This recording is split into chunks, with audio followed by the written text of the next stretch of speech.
Bom dia, pessoal. Meu nome é Felipe Cambraia, eu sou um dos especialistas em gestão comportamental aqui da Solids. Hoje tenho o prazer de estar iniciando esse projeto de podcasts, que também vai ser transmitido através de vídeos, ok? E nada melhor do que já começarmos pelo assunto que a gente é especialista, ou seja, gestão comportamental.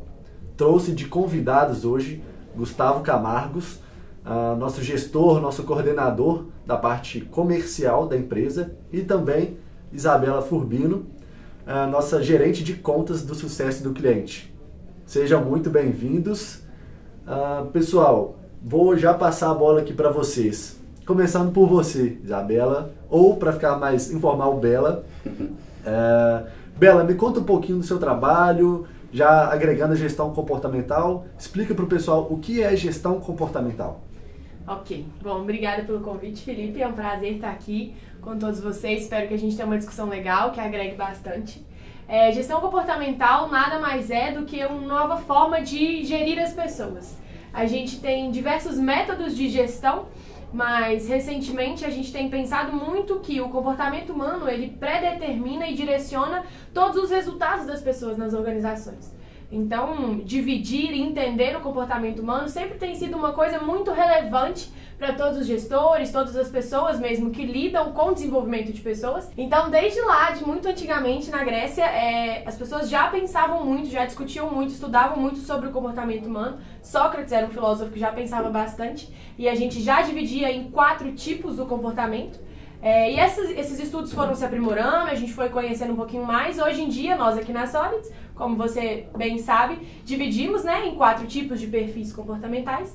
E aí, essa gestão comportamental, ela faz com que, com base nesse entendimento sobre como cada um de nós nos comportamos, quais são os nossos valores, o que a gente entende mesmo como mais precioso, tanto no nosso ambiente de trabalho quanto na nossa vida profissional, quais são as nossas práticas, o que é melhor pra gente, um ambiente mais dinâmico, algo com mais rotina, enfim.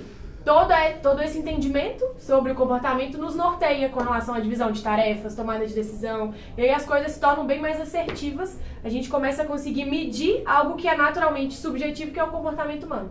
Então, lá no meu setor, que é o sucesso do cliente, a gente ajuda e auxilia muito os nossos clientes a, de fato, exercerem essa gestão comportamental, a implantar realmente e mudar toda a cultura daquela organização. E aí já é um desafio bem legal, bem interessante e que a gente tem colhido bem, assim, resultados bem legais, assim. Super legal, super legal.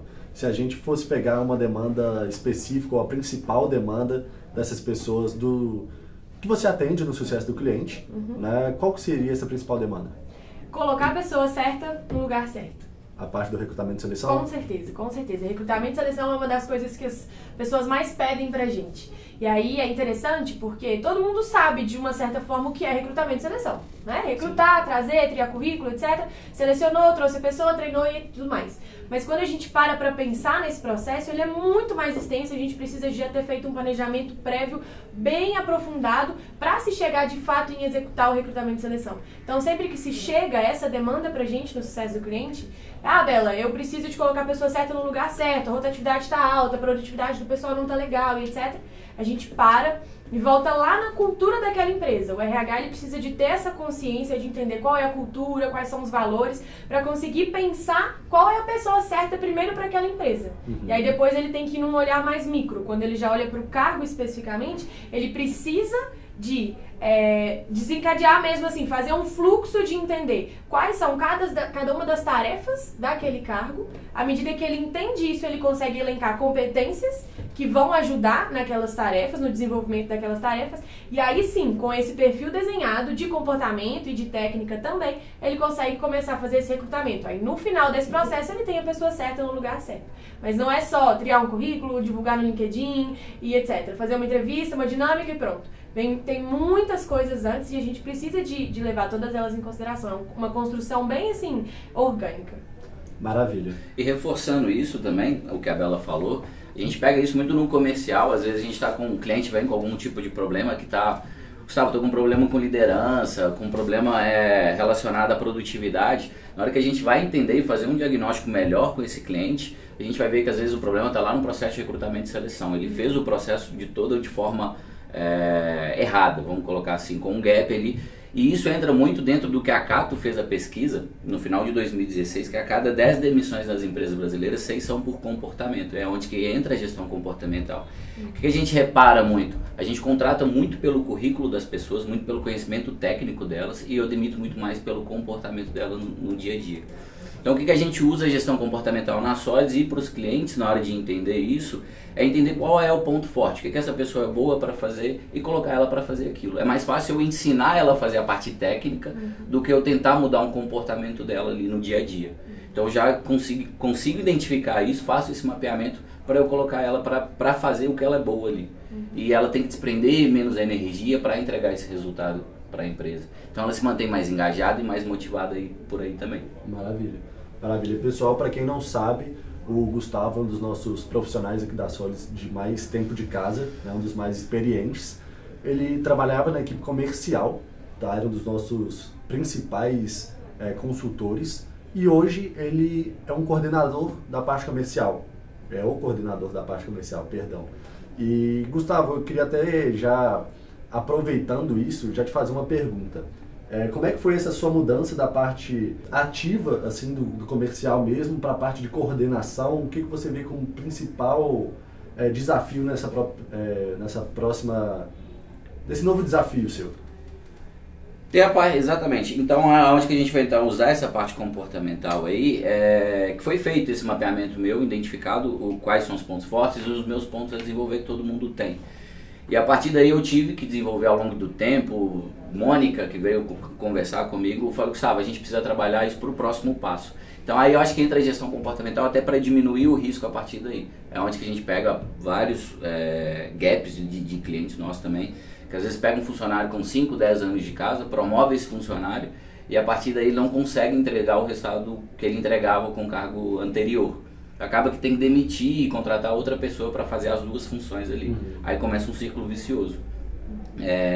Então é onde que a gente trabalha também, isso é feito comigo, deixou claro para mim, para a gente tem que trabalhar tais pontos, tais competências, para a gente conseguir essa entrega de resultado, e facilita muito para mim também eu ter o mapeamento do meu pessoal, para eu saber quais são os pontos fortes, o que motiva, o que desmotiva, para eu conseguir trabalhar isso diariamente e conseguir tirar o melhor resultado sem ter que estressar o funcionário ali ao máximo para entrega de resultado.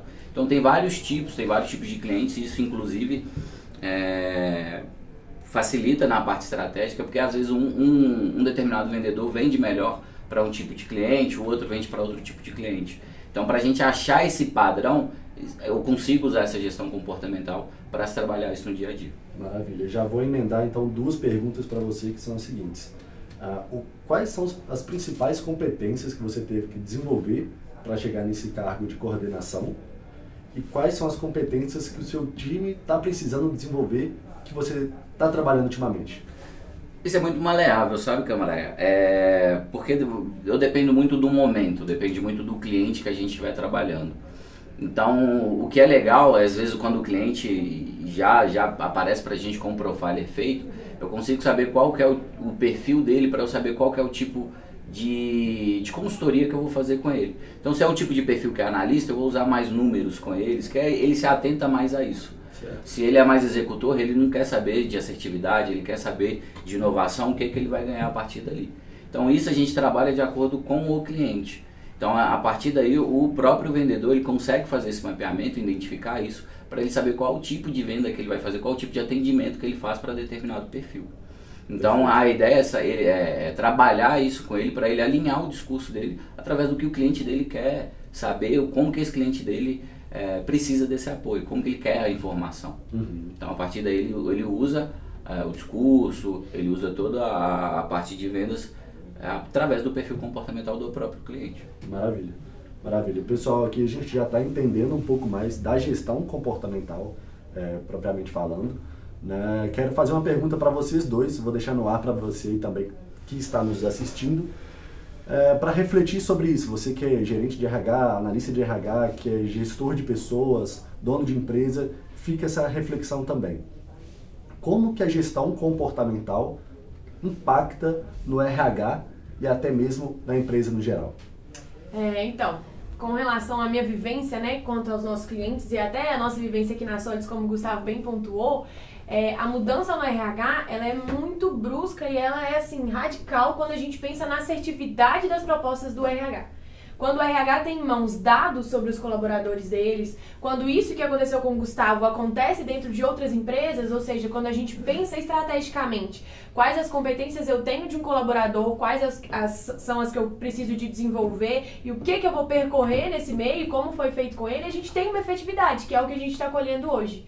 Então, ainda mais quando a gente tem essa comunicação mais efetiva, que aí eu acho que é um desafio muito grande, é quando a gente consegue esclarecer pro colaborador que esse desenvolvimento está sendo feito, para onde ele está, para onde ele vai, o que vai acontecer, isso assim, traz um êxito enorme pro RH. E um ponto, Felipe, que eu acho muito interessante os RHs, os setores de RHs e as organizações como um todo não têm um pouco de noção do quão estratégico é esse setor. Todas as pessoas que entraram ou saíram da organização passaram pelo RH. Então, quando a gente estava comentando antes do processo seletivo, do recrutamento e seleção, esse é um processo extremamente estratégico. Se o RH ele erra numa contratação, ele está causando um efeito direto no resultado da empresa, no lucro, na produtividade, na rotatividade. Então, é um setor extremamente estratégico. E à medida que a gente consegue pegar o comportamento humano, as interações humanas, comunicação, feedback e metrificar isso, então um relatório que fala pra gente sobre como uma pessoa deve dar e receber um tipo de feedback, por exemplo, a gente tem uma assertividade garantida. E é isso que os diretores de uma empresa querem, é isso que toda organização quer. Que a gente consiga realmente metrificar, medir, porque a gente não consegue gerir nada que a gente não mede. E o comportamento humano, como a gente já conversou, é realmente um desafio muito grande, é algo subjetivo e tem que ser e sempre será subjetivo. O que compete a gente agora é entender um pouquinho mais sobre isso e fazer esse tipo de gestão como foi feita com o Gustavo. Lá no Sucesso do Cliente, ele comentou um pouquinho sobre como é feita a divisão no processo de vendas, no processo de atendimento a gente também tem essa divisão. Então a gente entende que a partir do momento que a gente tem competências mais de planejamento, de estratégia, de linearidade e equilíbrio de uma certa pessoa, essa pessoa precisa atender um segmento específico de clientes. Ela é melhor para poder ajudar, por exemplo, coaches e construtores a estruturarem um processo de vendas, porque ela é essa pessoa da estruturação. Em contrapartida, quando a gente tem um perfil mais enérgico, um perfil mais dominante, confiante, a gente coloca essa pessoa para ajudar os RHs que estão um pouco mais sozinhos, digamos assim, no contexto organizacional. Às vezes a gente tem uma empresa de 200 colaboradores com 1, 2 RHs, isso é um desafio muito grande. Então a gente precisa de uma pessoa do sucesso do cliente que tenha esse pulso também, que vai ajudar essa pessoa a seguir. Então essa segmentação ela é muito interessante, a gente vivencia ela muito na Solids e os nossos clientes têm dado feedbacks muito positivos de quando eles levam isso para a organização como um todo.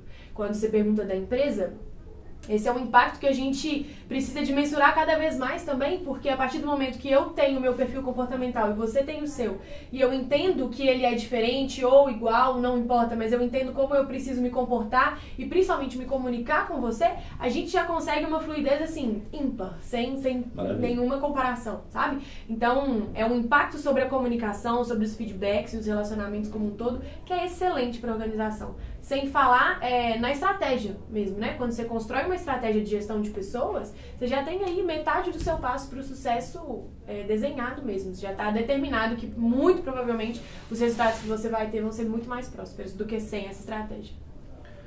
Um dos pontos que eu acho que é das principais vantagens dentro disso aí, Felipe, é conseguir ser preditivo na parte de pessoas, que é o mais difícil, né?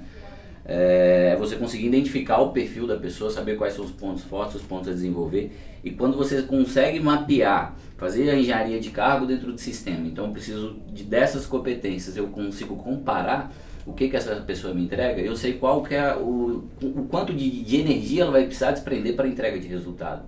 Então a partir daí eu sei se ela vai demorar mais tempo para me entregar, se ela vai me entregar com mais facilidade, o quanto de energia ela vai desprender para isso aqui.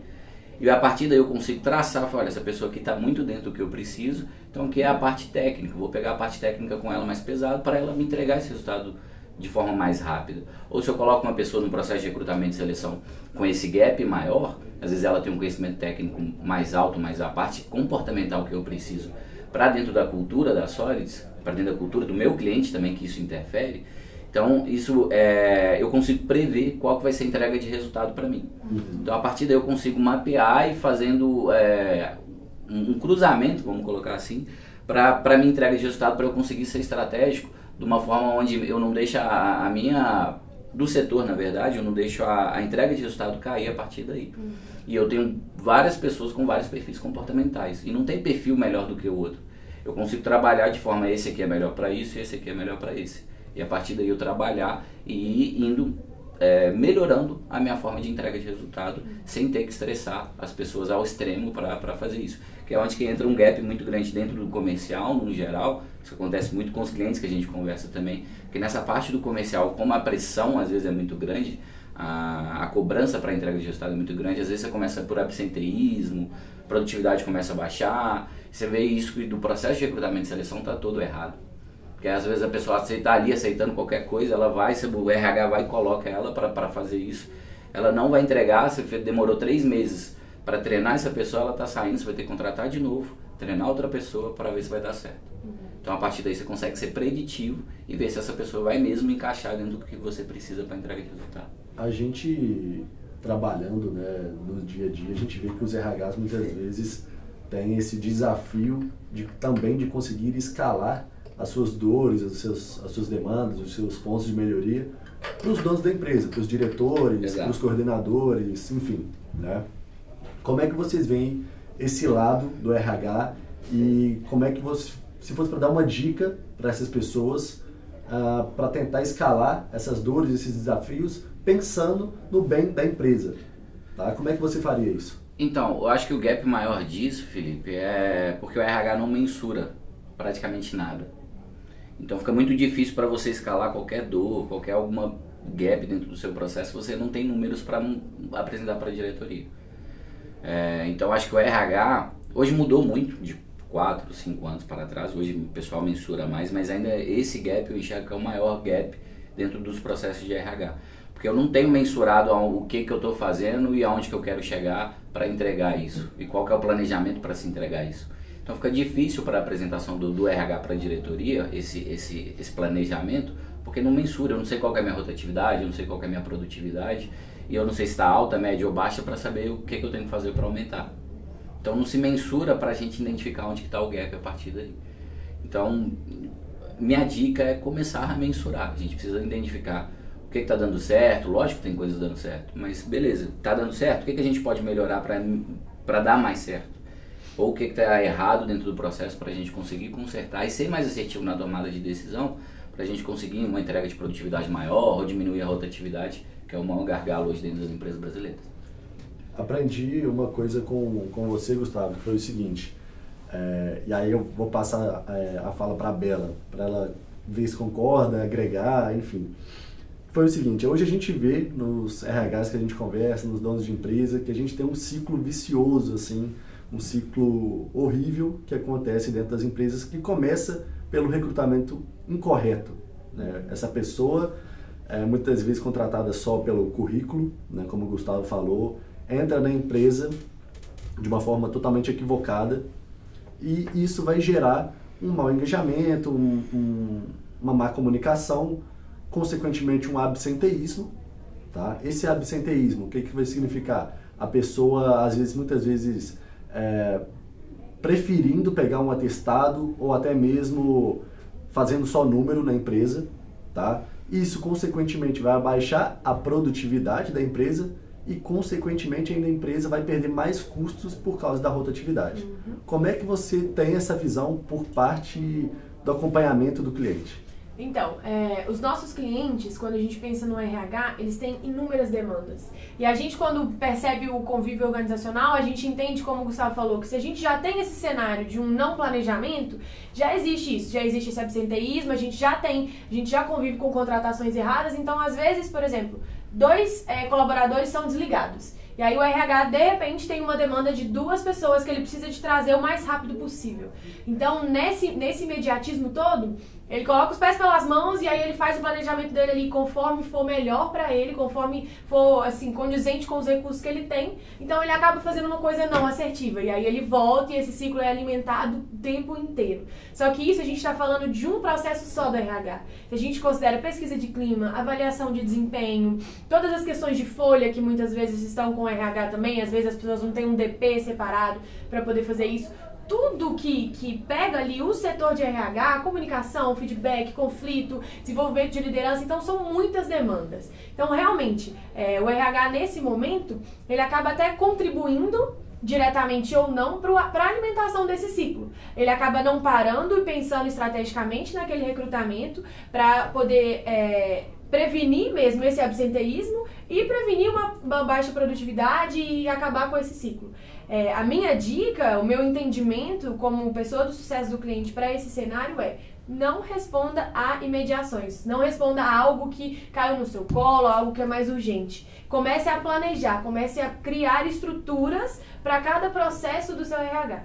Então, eu sei que isso é difícil, é realmente um desafio muito grande, e aí nós do Sucesso do Cliente existimos exatamente para isso, a gente ajuda, como o Gustavo falou, engenharia de cargos, vários outros processos, nós criamos juntos, exatamente porque a gente entende que exige um know-how específico, exige um tempo também, e que muitas vezes não se tem. Então, a gente ajuda muito a fazer essa construção e é preciso que se pare e pense. Porque senão, se o RH ele continuar só respondendo as demandas que chegam até ele e não se programando, não se planejando, não sendo de fato estratégico, ele nunca vai conseguir suprir esses gargalos e quebrar esse ciclo vicioso que realmente acontece e vai continuar acontecendo.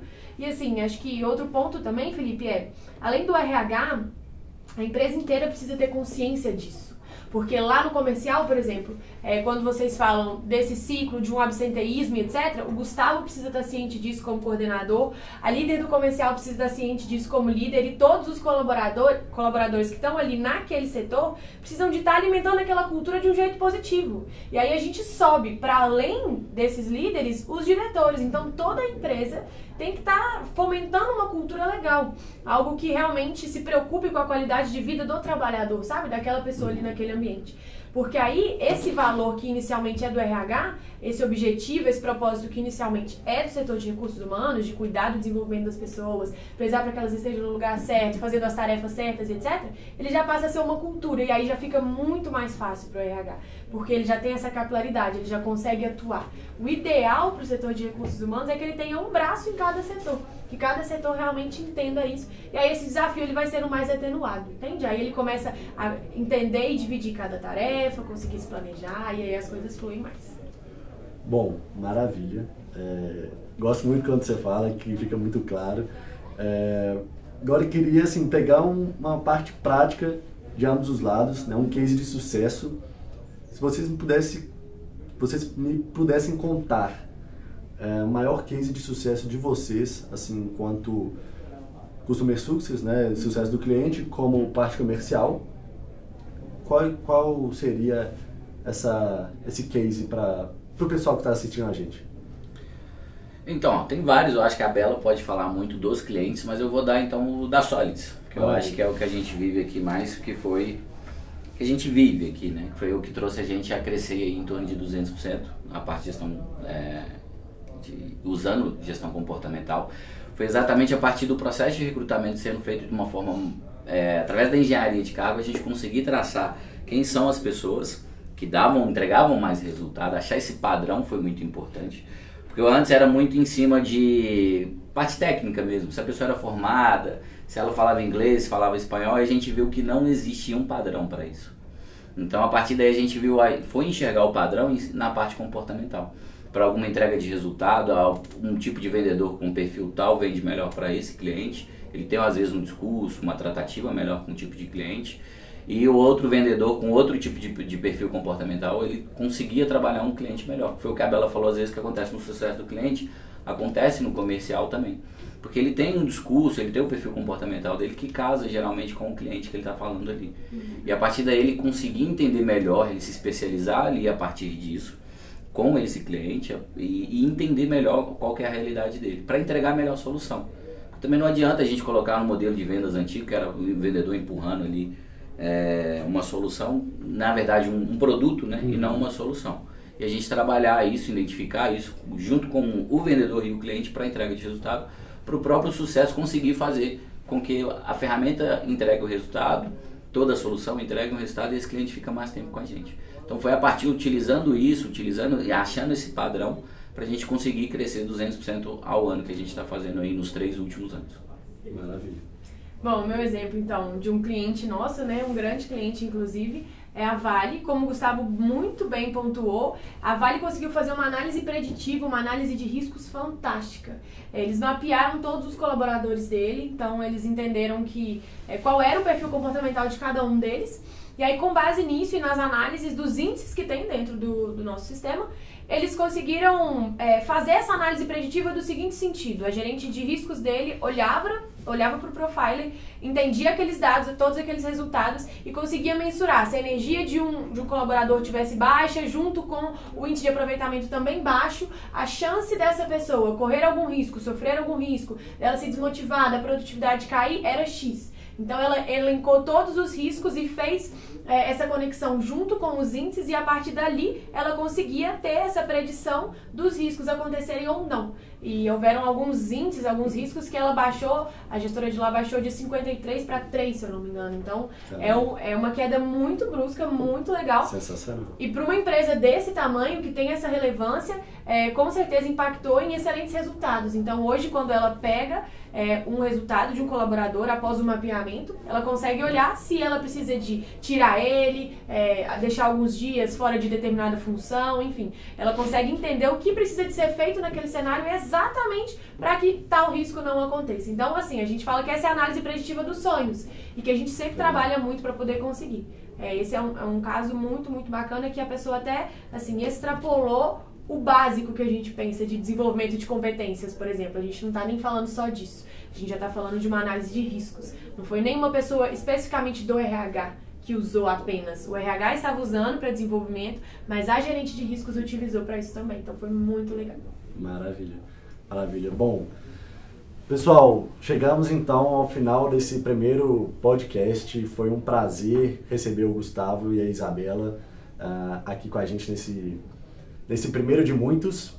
Vamos falar sobre diversos temas a respeito de gestão de pessoas como principal tema, mas virão outros profissionais de outras áreas também para conversar com a gente. Queria que vocês deixassem, primeiramente agradecer a cada um de vocês, mas queria que vocês deixassem uma mensagem aí para o pessoal, para os gestores de pessoas, principalmente, com uma dica sobre como avaliar o comportamento do seu capital humano.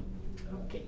Vou deixar a minha dica, então, como pessoa que ouve muitos clientes e os problemas de todos os clientes. Eu diria que o principal para todas as pessoas do setor de recursos humanos e para todos os gestores de pessoas mesmo é ouvir o outro. Quando a gente realmente para e ouve aquela pessoa, quando a gente tem um estilo de acompanhamento, de gerenciamento próximo, a gente consegue resultados assim que nenhum outro tipo de processo ou metodologia traz pra gente. Por isso que eu sou tão apaixonada pela gestão comportamental. Porque ela permite e me faz entender a forma com que o Gustavo se comporta e me faz entender que talvez seja mais fácil eu separar um dia, marcar uma reunião com ele, sentar numa sala, do que simplesmente chamar ele para tomar um café. Porque eu sei que ele tem uma formalidade que vai de encontro com a minha informalidade, mas que eu preciso me adaptar a ele. Então, eu diria para ouvir, para tentar entender realmente como as pessoas se comportam, para dar espaço, permitir que elas se aproximem de você. Eu acredito muito que liderar ou exercer qualquer tipo de influência sobre as outras pessoas é fazer com que minimamente elas se identifiquem com você. Então, se você conseguir se parear com elas, você já vai ter um passo ali a mais para conseguir ter esse sucesso. E eu vejo que isso acontece muito com os nossos clientes, tanto disso não acontecer, né, deles não conseguirem fazer isso, quanto com aqueles que conseguem, o quanto de resultados positivos eles colhem. Acredito que a gente aqui na Solid colhe muitos resultados positivos com relação a isso. Com certeza. E fiquei muito feliz de ter participado desse bate-papo. Espero voltar, contribuir um pouco mais. Com certeza. Muito sucesso pro projeto, tenho certeza que vai ser muito bacana. Obrigado. Porque é muito difícil pra gente, quando entra no cargo de liderança, entender o porquê que a pessoa está fazendo de uma forma e não está fazendo da forma como eu fazia antes. Porém, usando já a parte comportamental, ela faz do jeito dela, ela consegue entregar o resultado do jeito dela, através do perfil dela. Então, usar essa empatia, ouvindo, entendendo o porquê que ela está fazendo assim, não tem problema nenhum ela fazer assim, visto que ela está entregando o resultado dela de uma forma correta. E isso é muito difícil, às vezes, dentro do que a gente conversa no comercial, para o líder entender isso. Ele quer que a pessoa entregue o resultado, mas da forma como ele quer. Então é difícil essa empatia entre líder e liderados, e às vezes há muito embate entre um e outro, causando rotatividade, absenteísmo, muito por conta disso. eu não consigo entender por que essa pessoa tem esse comportamento. Através disso aí começa a ter toda esse gap, essa falta de liderança mesmo, acaba que vira um chefe, né? Então a parte que, reforçando dentro do que a Bela falou, é muita empatia entre líder e liderados ali, entender o porquê que a pessoa está fazendo isso e que ela está tentando buscar o resultado através da forma dela, isso não é errado. Então, muito dentro disso, agradeço, espero voltar outras vezes também, muito obrigado. Se você precisar, eu estou à disposição. As pessoas que estão ouvindo, que estão assistindo também, estou à disposição. Obrigado. Pessoal, fica aí também um convite, você que é gestor de pessoas, você que acha que tem um conteúdo super legal para conversar com a gente, fica aí o convite, podem dar indicações também, será um prazer recebê-los. Um grande abraço. Valeu.